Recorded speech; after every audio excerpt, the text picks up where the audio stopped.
Nowadays, the SUV market is so competitive that you'll need to have something rather striking to stand up from the crowd. Well, luckily, I'm joined by the brand new Peugeot 3008, which I think fits the bill. But does it do all the other things which are important for an SUV? Is it comfortable? Is it practical? Is it safe? Does it come with a good level of equipment? Well, I've been driving it for the last few days to find out. The previous Peugeot 3008 was far from a looker, mostly because it looked more like an MPV than an SUV, and as a result it looked a bit confused about what it wanted to be. The second generation model has no such problems though, because it's better propulsion and it's bolder in its design. I still can't make up my mind on the front end though, but I do really like the rest of the car. But not quite as much as I like the interior. It really is a nice place to be. It feels upmarket, it feels premium, and I like the mix of materials that have been used. You've got this nice fabric on the dashboard and on the door cards, you've got leather as well, and it all feels rather pleasant. One thing I do also like is their ambient lighting. So at night, you've got this blue lighting that resonates into the car. It does make it feel quite laid back and quite pleasant. So on the whole, the 3008 does very well in the styling department.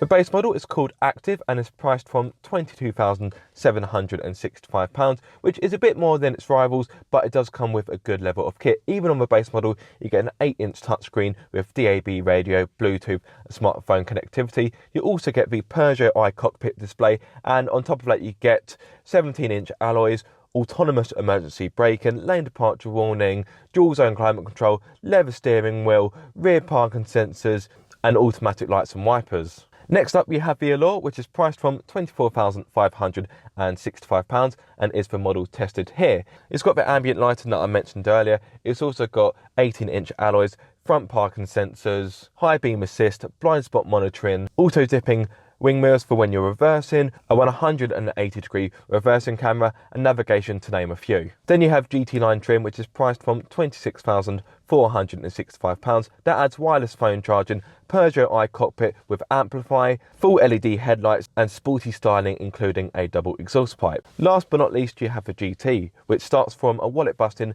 £33,695. This adds adaptive cruise control, keyless entry, full leather trim with Alcantara, electric tailgate, heated leather seats with massage function for the driver, and 19-inch alloy wheels.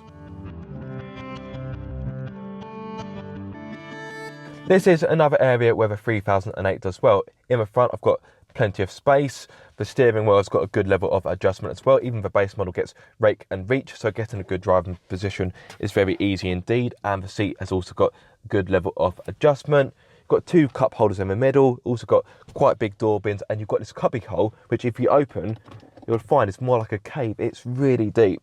So there we are. I can put half my arm in there. That has got a lot of storage. Very, very impressive indeed.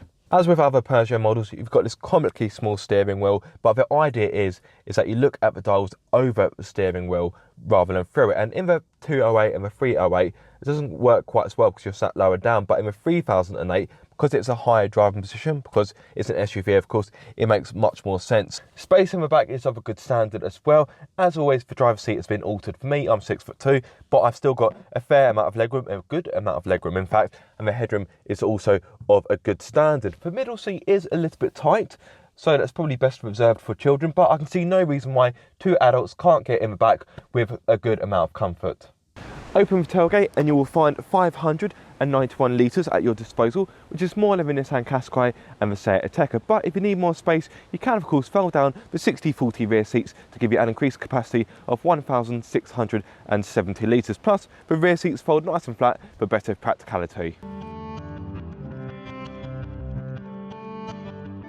The 3008 is available with either a 1.2 litre or a 1.6 litre petrol, both of which are turbocharged, or if you fancy a diesel, you can have a 1.6 or a 2 litre, and again, they are turbocharged. But the engine I have is the 1.2 litre 3-cylinder PureTech, which has 129 brake horsepower with 230 newton meters of torque. It's mated to a 6-speed manual gearbox, which on the whole isn't that good. It's not bad, don't get me wrong, but the changes aren't that precise and it's rather notchy. So you might want to have a look at an automatic if that's what you'd prefer. To add to this, the clutch pedal is quite high up and it's got quite a springy feel to it, so getting smooth gear changes can be a little bit difficult sometimes. The car will reach 62 miles per hour in 10.8 seconds and the top speed is 117 miles per hour. But how does the engine actually perform? Well, it's actually quite a lively engine. I do really like it. It's quite peppy, it's quite fizzy, it's quite eager to rev. And it makes driving around town a doddle, or indeed these country roads, again, it makes it a doddle. At no point have I been wanting for more power. It's also good at cruising, so on the motorway it's nice and civilised, but when you do need that extra power, you can overtake as well. So it's nice to know you have a car which has the performance needed for tackling everyday driving. The suspension is softly sprung, so it makes the car really nice and comfortable, and on smooth roads you just feel like you're gliding. It's very, very nice indeed. On bumpier roads you can feel the bumps, but the suspension does work to try and protect you from the hard edges, and it does it really well, and it is a comfortable place to be. These seats are also rather nice as well, although I will say the backrests are a little bit firm, but other than that they are quite nice to sit in, especially in this model, because this model has got the optional heated seats with massage function, so that's very nice indeed. In fact, I might put massage function on now. Oh, I like that. That's very nice indeed. Lovely. Now, because the car has got a softer suspension setup, it does mean that it is a little bit wallowy in the bends. It's not that fantastic, so if you're looking for a dynamic SUV, I'd probably recommend that you have a look at the Seat Ateca. The brakes are good and the grip is also good as well, but there's definitely a fair amount of body roll to contend with. And the steering isn't that brilliant either. The steering doesn't offer a great amount of feedback, and on the straight ahead it is a bit lifeless. It also feels a little bit disconcerting to be driving a car as big as this with such a small steering wheel. It just feels a little bit disproportionate. It does take a while to get used to, I won't lie. Also, when you're going through corners, you may find that the car does become unsettled if you hit a bump halfway through. Now, for those of you that are looking for four-wheel drive, I'm afraid you're going to be disappointed, because this car is two-wheel drive only, but the SUV market is made up mostly of two-wheel drive buyers, so I don't think a lot of people are going to miss that option. But instead of four-wheel drive, Peugeot will offer you something called grip control. It's still two-wheel drive, but you get a choice of different driving modes, including mud, snow or sand, and you also get mud and snow tyres as well to give you better grip when needed. But other than the notchy gear changes, this is a smooth car to drive. I've driven this on the motorway, I've driven this around town, and it just laps it up really easily. It's just a really smooth, pleasant experience. It's nice and laid back. As I said earlier, the interior is lovely, and everything in here just feels well made.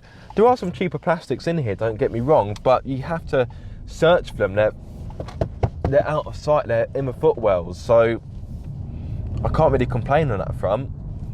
It really is a nice cabin. For 3008, it's nice and refined as well, so if I just be quiet a few moments, you'll find it's nice and quiet in here. There's not much tyre noise, there's not a lot of wind noise. There is more wind noise on the motorway, of course, that comes from the door mirrors, but even so, it's not intrusive. And I really enjoy this Peugeot iCockpit. I must be honest, I thought it was going to be a cheap knockoff of Audi's virtual cockpit, but I'm happy to say I am wrong. It does look really, really good. And you can change it as well, so you've got different modes. It's fully customizable.